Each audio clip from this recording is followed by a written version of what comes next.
Need to program a new or replacement key fob for your 2020 GMC Sierra with push-button start? It's simpler than you might think. First, ensure all doors are closed and your vehicle is in park. Then insert your existing working key into the ignition and turn it to the on position. Don't start the engine. Press and hold the unlock button on the new key fob for 10 to 15 seconds. You should see the door lock cycle, meaning they will lock, then unlock. If you are programming a second fob, repeat this step immediately. Finally, turn the ignition off and remove the key. Test both fobs to ensure they're paired correctly.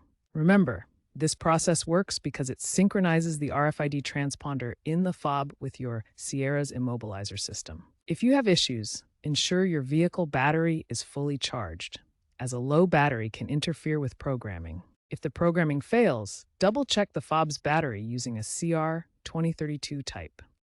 Errors often lead to dealership visits, costing time and money. To prevent theft, keep your fobs in a signal-blocking Faraday bag, as relay attacks, where thieves amplify fob signals, are a real threat.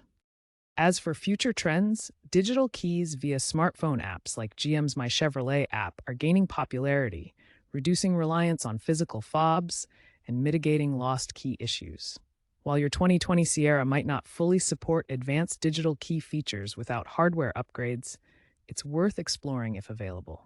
Always prioritize official resources like GMC's owner manuals and videos for guidance to avoid potential lockouts or voiding your warranty. These resources provide the most up-to-date and secure methods for programming and maintaining your key fob system.